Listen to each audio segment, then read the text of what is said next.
Let's write down an example. Let's do an example. We have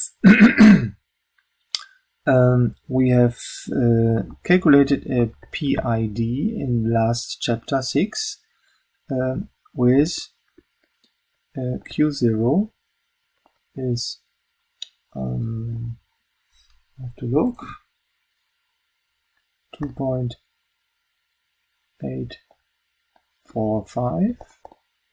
Q1 was negative 4.504 and Q2 was 1.778 roundabout.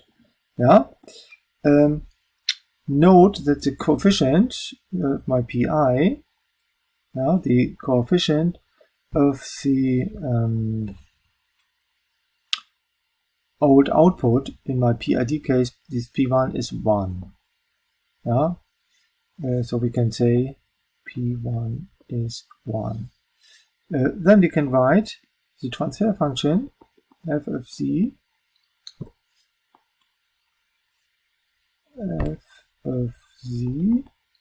is of PID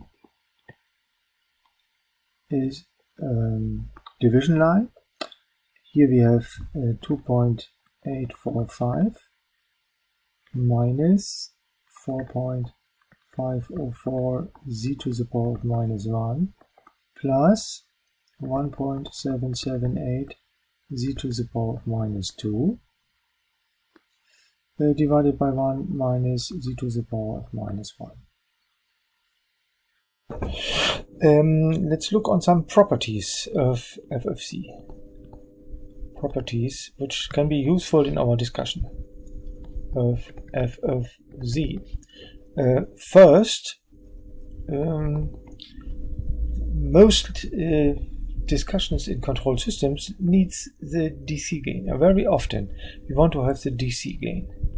What is this? The DC gain is at frequency P is 0. Yeah, in the analog case we set P to 0 and then we have the DC gain. In digital we look what happens. Z is a replacement of e to the power of minus p sampling time. If we set p to 0, you see what happens. E to the power of minus 0 or e to the power of 0 is then 1. So the DC gain case is 1. And DC gain is furthermore, say, if we get a constant factor out of our calculation of f of z, we can say, okay, f of z is 1 can be called the k value, k dc. If we analyze step response, we can say then the final value of a unit step response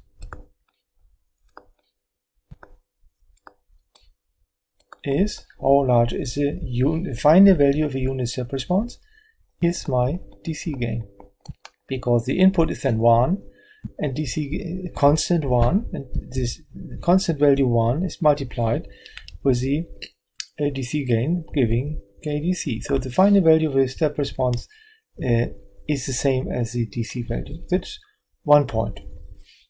Look into our example. PID, how large is the DC gain? F of z is 1 is, okay, let's calculate, 2.845 minus z to the power of minus 1. If z is 1, this is, all these are becoming a 1, so we have minus 4.504 plus 1.778 divided by 1, and now look what happens by 1 minus 1, so the denominator is 0, the numerator, if you add these numbers, is not 0, so we get here in 0.119 divided by 0, so the limit value is infinity. Fits to I part of controller. Now we expect this a PID caused by integration should have a DC gain of infinity, and our digital PID has infinity, so we are happy this we have expected. Okay. Second point we often need is the stability criterion. Stability criterion.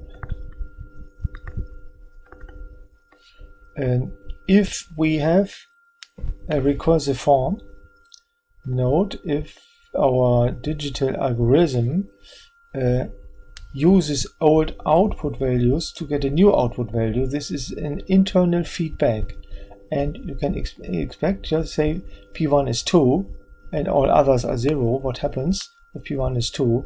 In the first step, let's start with 1, we have output 2, the next step is 2 times 2 is 4, next step is 4 times 2 is 8, and so on. You see then the Y value is exploding.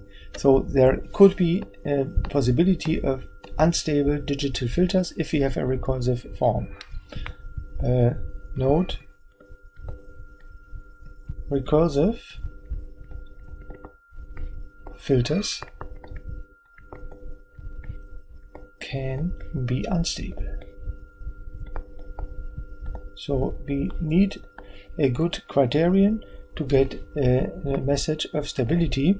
In analog case, we have discussed this in a chapter in workbook 1, in control system 1.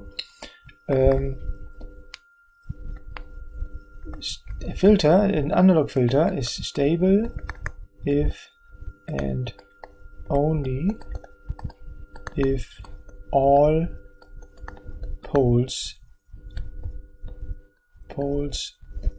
have negative real part.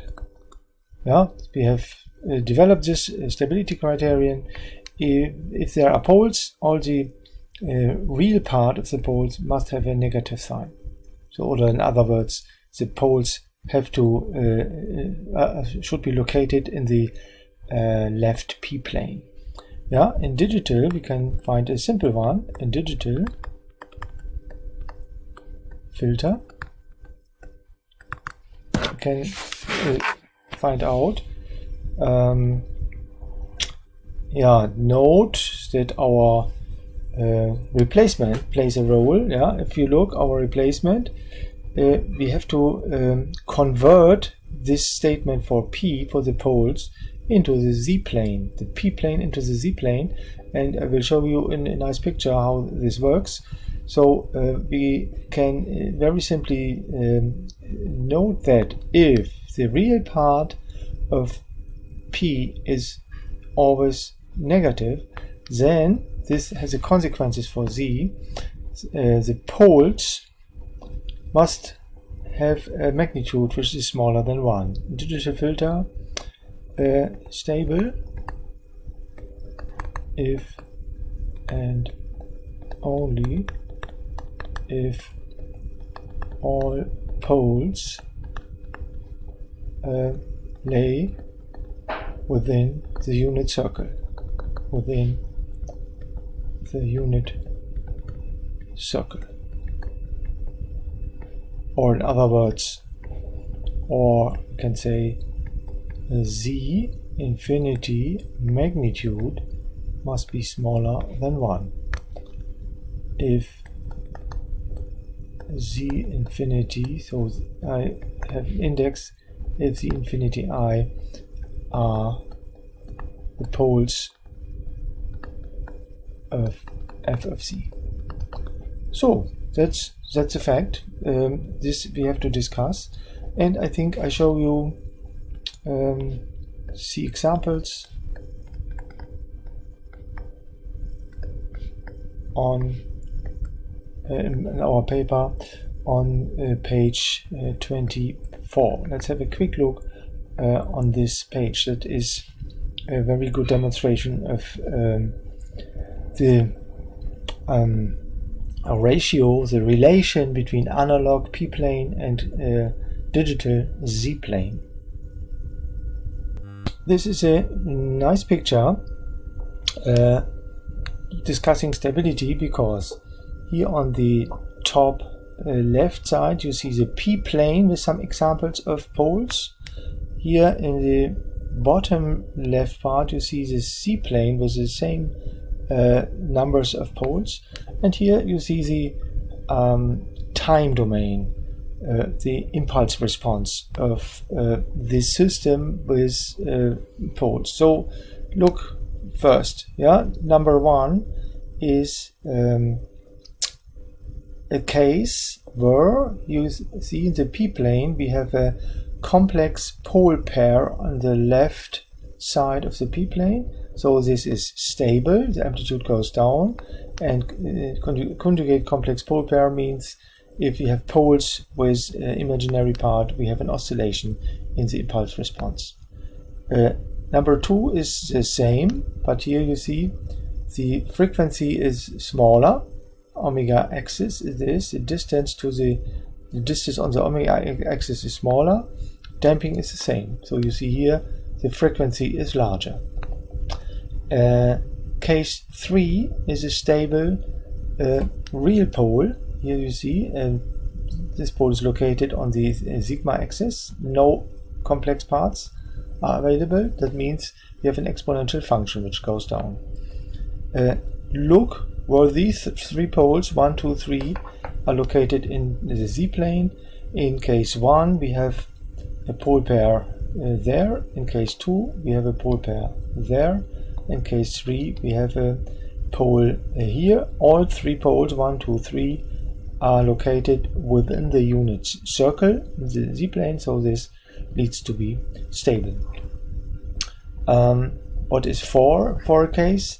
That is a conjugate complex pole pair with the same omega value, same frequency, but a larger sigma value. So the frequency is the same like 1, but the damping is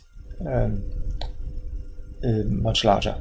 Small damping, large damping. Distance on the sigma axis is larger, so the damping is larger. And number 4 is also located here. Here you cannot directly see damping conditions and oscillations. So what we can get out of this diagram is more complicated in the z-plane. Okay, 5 and 6. 5 is just similar to 3 with other damping. An exponential function with smaller damping, and there is a special case if the pole is at p0. That's an integrator. Here you see this integrating pole is located on the unit cycle. So this is a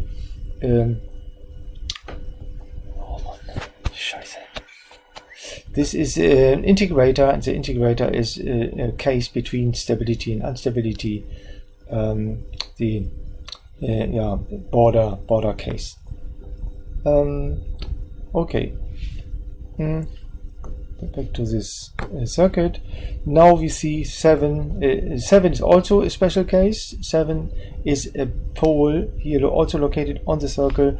The impulse response is a constant oscillation. And number 8 and 9 gives unstable filters. 8 and 9 are these poles on the right plane. So both cases, these poles violated the stability condition of our filter. In our PID case. Look for the denominator 1 minus z to the power of minus 1. I set the denominator to 0 to get the poles. 1 minus z infinity 1 to the power of minus 1 is 0. So I add on both sides the z expression. This gives 1 is z to the power of minus 1 infinity 1. Then, of course, I invert both sides of the equation. So z to the power of plus 1 infinity 1 is 1. This is special I case. Yeah? It's a pole on the unit circle. Yeah? That is exactly the pole number 6. Yeah? The impulse response is a step function. Okay, now I go into the next step.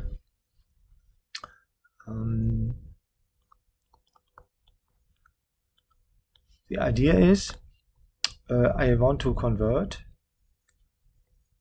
conversion of analog filter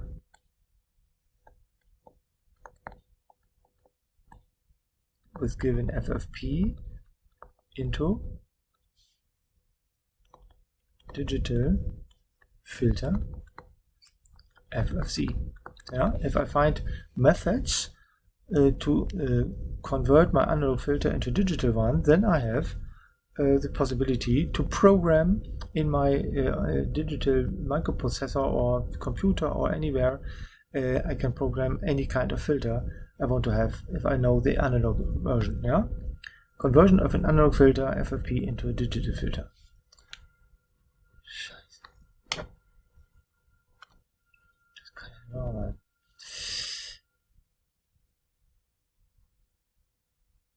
Okay, I want to show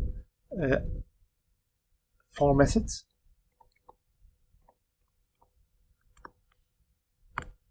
And I want to show you all these results of the 4 methods with a simple, very simple example. Simple PT1 filter with k is 2. Time constant is 0.5 second and sampling time is 0.1 second. Now this digital low-pass filter could be developed out of my analog example using 4 methods, starting with method number 1. This is the so-called impulse response invariant method. Impulse response invariant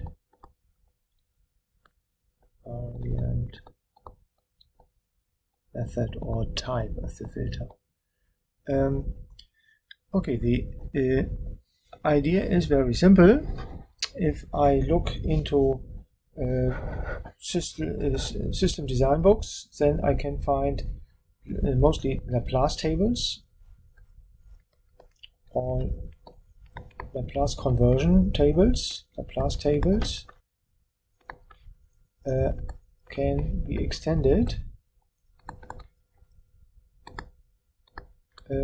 with a f of z column.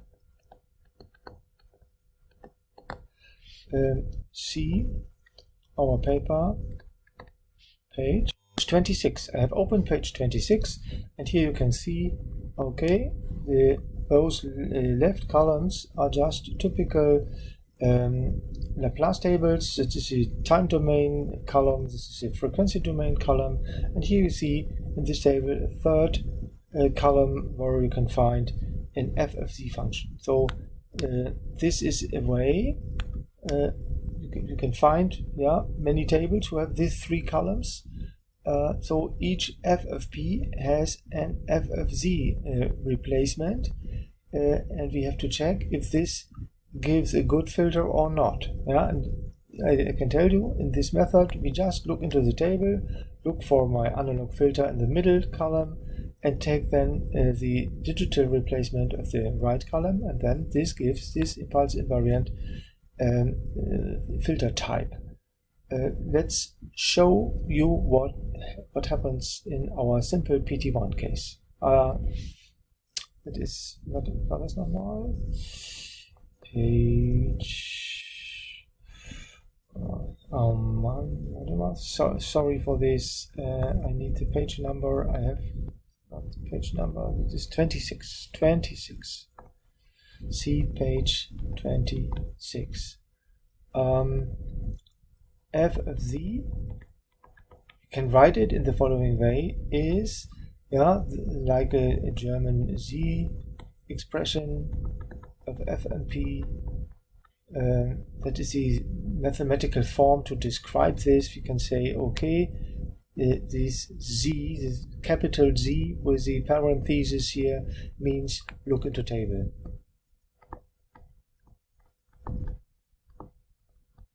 Look into table.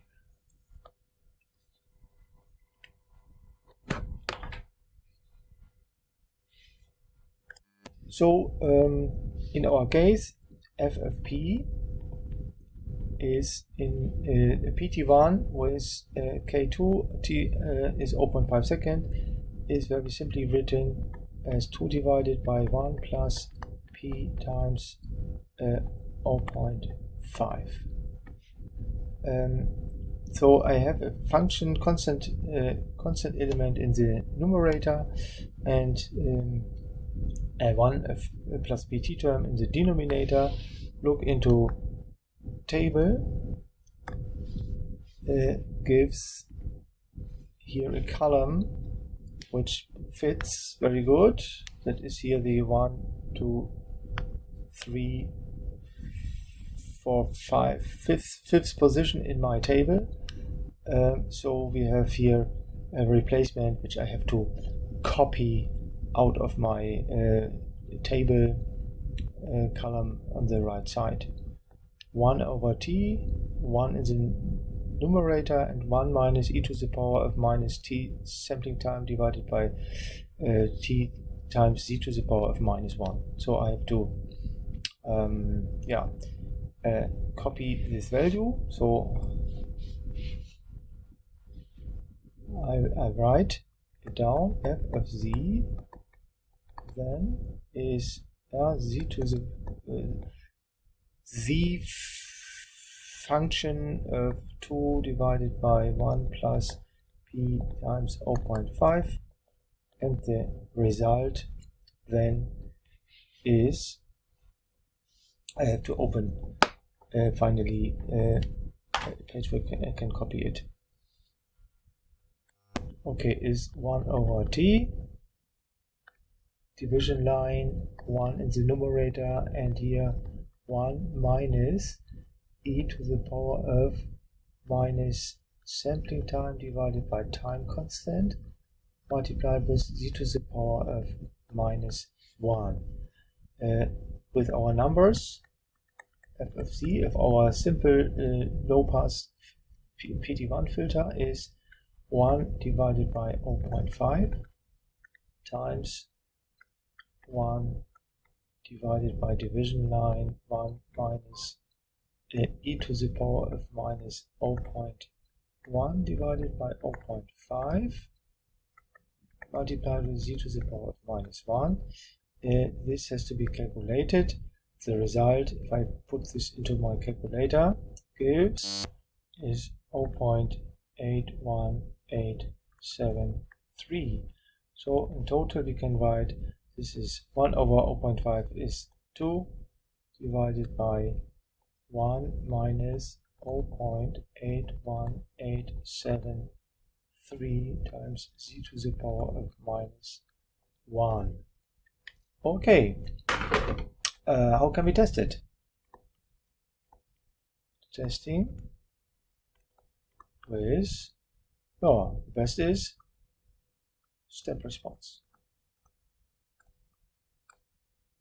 We want to compare analog with a digital filter, and the best idea is I calculate the step response of analog and then finally the step response of a digital filter.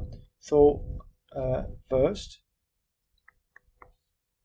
the step response h of t is my name for unit step response of my analog filter is simple. I construct this typical PT1 filter here with 0.5 seconds. I know my function. I take the red color, looks similar like this. Yeah, this is the analog unit step response. Okay, the digital one I have to calculate now. Black color. For this I need the algorithm of the digital filter. Note this is Q0 and this is P1. So we can write now the algorithm according to our calculation at the beginning of this chapter. The Q0 is the prefactor for the input and P1 is a negative coefficient of the old output. So my algorithm looks like output value of n is positive. The sign is changed from f of z into algorithm. The sign is 0.81873 times y of n minus 1 plus 2 times input value. Let's draw the filter the way we have here an input x of n and we have here an output y of n. And this is our digital filter f of z. So this is my numeration by letters, and I do this now with my table way. So I calculate 1 to 3. X of n is a unit step, and now I calculate the y n values according to my algorithm. So the first stop. I think I have made an error back. Yeah, that's live. I really have made an error. So in blue, I note what I have done. I have forgotten the k-factor in blue. The k-factor, of course, if I multiply here with 2, of course I have to multiply on the right side with 2. So here I have forgotten the factor of 2, so times 2. So finally this must be a 4. I'm very sorry. Sometimes I also make mistakes. Okay, back to our algorithm. The first value is x0 is 1, so y0 is 4 times 1 is 4. There is no old output value. Next step is here always we have to add a 4, so we take the old output value 0.81873 times 4 plus 4 gives, and we have to calculate this. I stop it. Okay, now I have the values. The third value is 9.956. Then the next value is 12.151, and you see 4, 1. The next is 13.95. Yeah, and now of course we see there is an increasing number. If you want to have the final value, can we calculate this? Yes, we can do this. If we now make infinity steps, then of course we can find out the final value of the unit step response is f of z is 1. Let's calculate this value. If we set z to 1, you see we get following equation, a 4 in the numerator and a 1 minus 0.81873 in the denominator. And if you put this into my calculator, then I get 4 divided by 1 minus is 22.067. Yeah, what do we expect? Final value h of t is, it's k, is 2. Final value f of z is 22.067. A rather big difference. So we can say this filter has an exponential curve here in the values. We can see the curves, but the final value of the step, the DC value doesn't fit. DC gain doesn't fit. That is a reason some people like this filter, but for in control system we need DC consistency. Control system not used. Not used. I just show you why this name is called method 1 impulse response invariant filter, because in this case the impulse response fits. So just a quick view. I don't want to show you this in detail because this is not so important.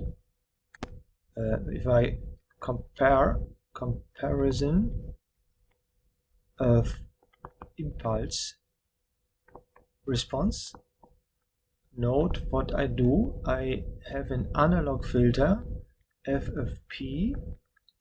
I apply a Dirac impulse, get a g of t, and the same side now I have an f of z. I apply an impulse, a unit impulse. In digital we have this, that is the x value n. That means we have one impulse with a length t0 to the input, and the output is then y of n. And look into the paper. I just make a quick sketch. The analog impulse response looks like exponential function. That is the g of t. And the digital one, let's do this with other color, in red, looks like this. I get here 5 steps to this point. That looks like this. So the lower corners here of the stair touching exactly the g of t curve. In my paper can show you the result in a nice picture. Here you see the black curve is my analog step impulse response, and the red curve is the digital impulse response. So the points at sampling time are exactly the same. So this is the reason why this is called the impulse response is at these points, sampling points, identical. so far. The next method comes with the next video.